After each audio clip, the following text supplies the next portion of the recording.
Eglinton Grand Theatre. Got my Freedom Fighter dress on. Hang on, let me just push that up a bit.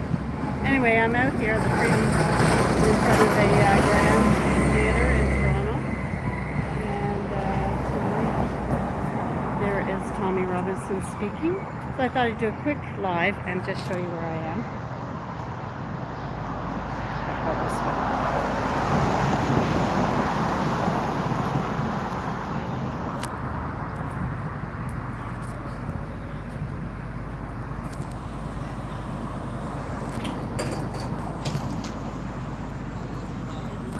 Okay, the Eglinton Grand Theatre. And they're still getting people in, I think. Oh, thanks. Up there. So I've got Lincoln J here, Rebel News. One of my favorites.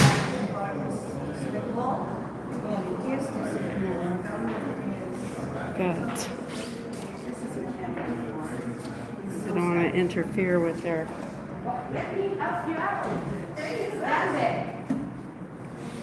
I'm just going to squeeze. So we're still getting a little bit of trickling coming in, but the room is full. We've got Alex LaVoy doing a bit of interviewing. Here we are. So yeah, just the last bits of people. People lined up. I'll show you inside, and then I'll shut down. There's all the Rebel News guys. Get your popcorn, you can. Hey, Rebel News. Freedom. So this is inside the theater. Hi, DJ. If none of you have ever been in here, it's an old theater. It's been around for a while. And it's a beautiful theater. There's what was, the balcony, but that's the VIP lounge. I could probably scoot up there, which I'm going to do, because that VIP, I think, is pretty much done. But this is upstairs. We're closed up here now. Yeah, thanks. Thanks.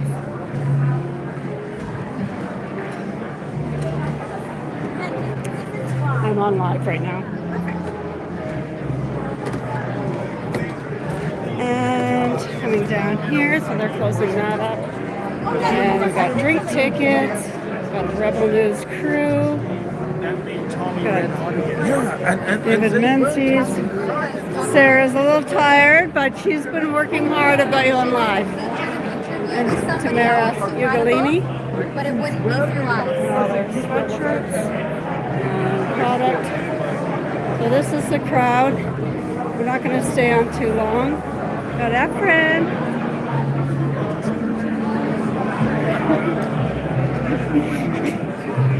Hi everybody. Got You on Live, so nice big crowd here. Here's Ezra. Got You live. There's Sunny. Got You live, Sunny. Then there's number one.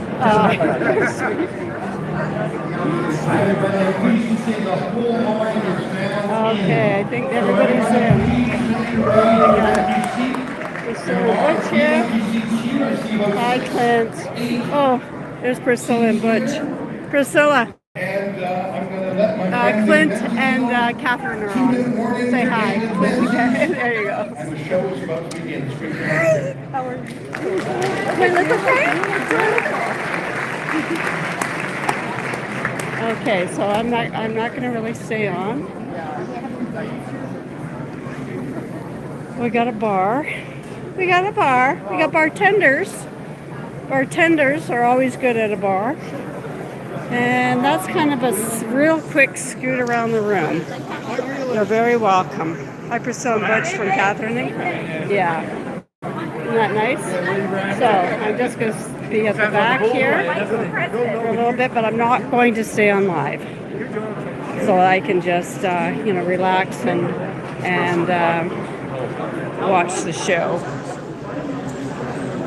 Sorry about the orientation. I don't know. Something's weird about YouTube now.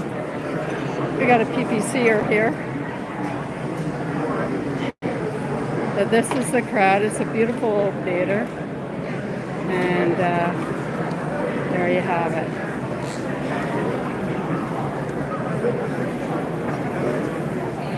Okay. But anyway, yeah, I would love it.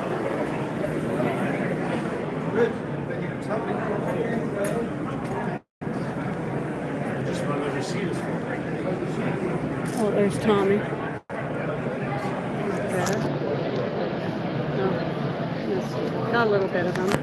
He's up watching the crowd from the top there. Want to say hi, Tommy, to my live stream? Hello. Hi. Fuck Justin Trudeau. Yeah. Gotcha on that. Yeah. I'm part of the Tyrant Patrol. I'm part of the Tyrant Patrol. We patrol all tyrants in every country. Jeez. All right. Welcome, Okay, ladies I'm and gonna shut this down gentlemen. now. Actually, I think there's still 5.5 hours to go in Pride Month, so welcome humanoids. I don't want to misgender anyone. Anyway, thank you so much for coming to an event that very nearly did not happen, as you all know. That's because in Justin Trudeau's Canada, you can have thousands of illegal aliens come across Roxham Road, fly directly into international airports, and the penalty, well, it's being put up in nice hotels overlooking Niagara Falls in some cases. No problem. And meanwhile, our own homegrown Al-Qaeda terrorist, with blood on his hands, he's supposedly on a no-fly list. But guess what? The no-fly list is not enforced. And I guess, well, can you blame him? I mean, he's got to spend that $10.5 million of taxpayer money for hurt feelings somehow, and you can't prevent little Omar from getting into the friendly or sometimes unfriendly skies. So there we are there. But a man who is politically incorrect, non-woke, has opinions that, oh, I don't know, offend certain people, well then, suddenly the Justin Trudeau Liberals get really, really serious about immigration, don't they? Just, yep, unbelievable. Now, before we get to our special guest, I want to introduce to you my boss, because if not for his tireless efforts and his intervention with our lawyers, our guest would still be exiled in Calgary tonight. And folks, I gotta tell you, quite frankly, being here, I'm experiencing an uncanny feeling of deja vu, because less than 3 weeks ago, I was in this very venue to see Rebel's big boss man receive the 2024 George Jonas Freedom Award. How do you like that? Now, the award is handed out by the Justice Center for Constitutional Freedoms. They do fantastic work. And my boss was honored for the many ways in which he has advanced freedom in Canada through his work as an advocate, journalist, and visionary within the world of independent media. And I can tell you, in receiving that award, folks, he now has something in common with Mark Stein, Dr. Jordan Peterson, and Tamara Lich.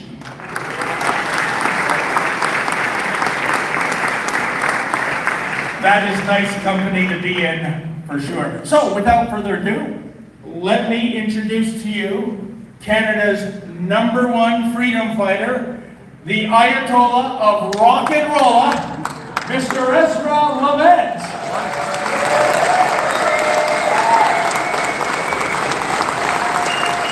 We love you! Thank you. Thank you very much, everybody. No need to get up. Well, it's great to be here. You know, this almost didn't happen only 48 hours ago.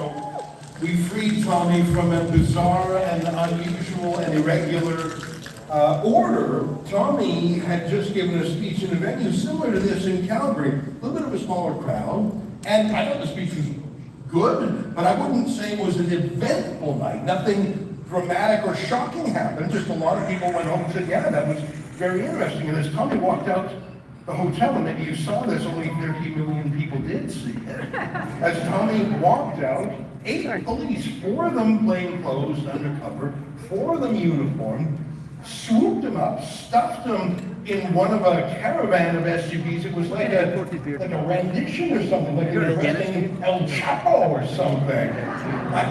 And they whisked him away. And we were right there on scene, so we managed to find out he was being taken to the federal building in Calgary. I didn't know they had detention facilities in the federal building, but now I know, and I'm terrified by that.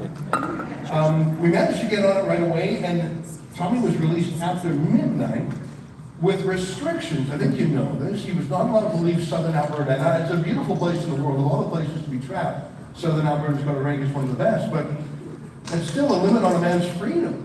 He had to check in 3 times a week to immigration police, and he had to surrender his passport. He couldn't go home. All of this is very dramatic, but, and here's the crazy thing, he wasn't actually charged with anything. To this day, there have been no charges. When he leaves, he's just leaving. He's not being deported. No charges, no discipline, no punishment at all. Just that bizarre shock and awe arrest. I have never seen 8 police and 3 vehicles arrest anyone in Canada, not even Meng Wanzhou, the Chinese billionaire VP of Huawei. Remember when she was arrested? She didn't have 8 police and 3 caravans, and that's the most high-profile immigration arrest I can think of. For years, we all watched at Roxham Road while people who were about to be deported from the United States just walked across, and there was police there. And what did they do? The police lifted their baggage for them. The police were the concierges. The police were the bellhops. And they would get their name and address and give them some court date 5, 10 years in the future, and they would be on their way. They didn't have their passports seized. No one who crossed Roxham Road had to check in with the government 3 times a week. And certainly none of them were told that they had to stay within 150 miles of that border crossing. They are amongst us every day. And so every single one of us knew instinctively that this was 2-tiered law, 2-tiered justice. And 2-tiered justice is not justice at all. That's correct. And I don't want to tell you story for everybody else is sitting here hearing about me, but I think I figured out what was going on. Maybe Tommy, if he wants to address this. We were in the detention facility, and I got to say the local cops were very friendly. In fact, I think some of them were news fans. They just weren't really allowed to say that there. And it became evident that they did not cook up this scheme. I don't think in their entire history that the Calgary office of the Immigration Department has ever had a shock and awe raid like that. I don't think they have ever done it in their lives. And so why would it happen? Who would make it happen? It was pretty evident it was not done by the locals. When we talked to them, they had to check with higher ups, who I presume were in Ottawa. Well, that's no surprise, is it? Because we know that Justin Trudeau has weaponized and politicized virtually every institution he touches. Now, I want to tell a little anecdote, and I hope Tommy doesn't mind. We were sitting in this little holding room talking to a couple of the cops, and they were telling Tommy the rules. And then at the end of it all, it was almost like a joke. They said, oh, by the way, the British Embassy, here's their high calls, our high commission. Here's the name of a fellow over there and his phone number who has offered to help you. Now that's sort of a joke if you know how Tommy and the British government get along. and Tommy had a bit of a chuckle when he took the name of court. But here's the thing about that. Tommy, as you may know, traveled to Canada on an Irish passport. And so he was in Canada with an Irish passport, and that was the only discussion we had. And he came into Canada from Denmark. How did the UK find out about any of this? What does the UK do? This happened minutes after the arrest. It was already 4 in the morning UK time. How did London know that Tommy was arrested and would need help? How did they know? Because Tommy wasn't traveling on a British passport. Tommy didn't call the British High Commission. How did the United Kingdom know early enough to call the border police and say, well, I think there's only one way that happened, is that the British government called the Trudeau government when they saw Tommy was already here, when they saw he was giving speeches. I think the British government called the Trudeau government and said, we've got a rascal who we hate, and he's running amok in your country. Arrest him. He is bad news. And I think the local immigration cops jumped to it at some high-ups instruction, maybe even the foreign minister herself. But when they realized that they had caught a prickly porcupine who was just able to unleash the court of public opinion on them, and then was later, with the help of people in this room, to crowdfund some of Canada's top immigration lawyers, I think they realized that the British government had put them in a terrible position, and they just wanted to get out of it as soon as possible. And it was actually extraordinary to see these police climb down and doing their best to save face and saying, okay, so you just want to go to Toronto and give one more speech, and you promise to be a good boy and get on an airplane and go home pretty pleased. And that's all it was. There is no court order. There is no deportation order. There is no hearing. There is no charge. There is no crime. There is no trial. They said, Tommy, you can go. You can give the speech. And I believe, my theory, based on that one piece of evidence, that the British government tried to censor Tommy Robinson's freedom of speech, even in Canada, as they have done so much in the United Kingdom. And it was only because of the support of thousands of people, like the hundreds of you in this room and around the world, that the government of Canada was given an attitude adjustment and realized it was best to let the man have his say and go. And the reason why this room is absolutely packed, and I see 1, 2, 3, 4, 5, 6, 7, 8, 9, 10, 11, 12, 13, 14, 15, 16 people standing alone there. I think we need to bring in a few more chairs if we can. The reason this room is absolutely packed is precisely because they tried to censor the man. If you censor a man, you are saying, I can't rebut him, I can't answer him, please don't listen to him, he's too persuasive. It's the Streisand effect. If they hadn't have thrown Tommy in the clink, I don't think we'd have 16 people looking for chairs in a completely sold out venue. I think it's incredible.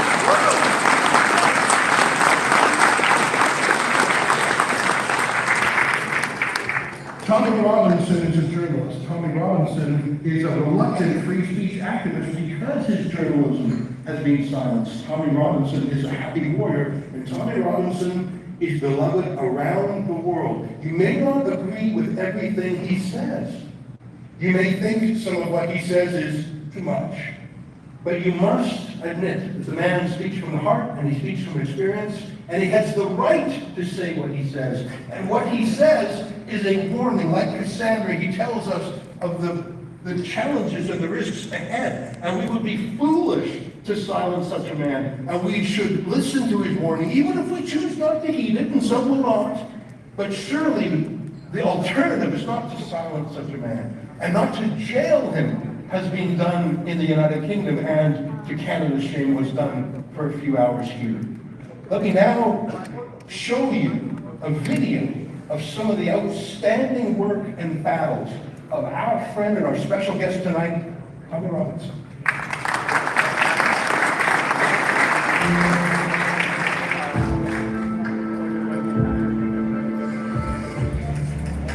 Hang on. No, I'm the dark. That's Tommy.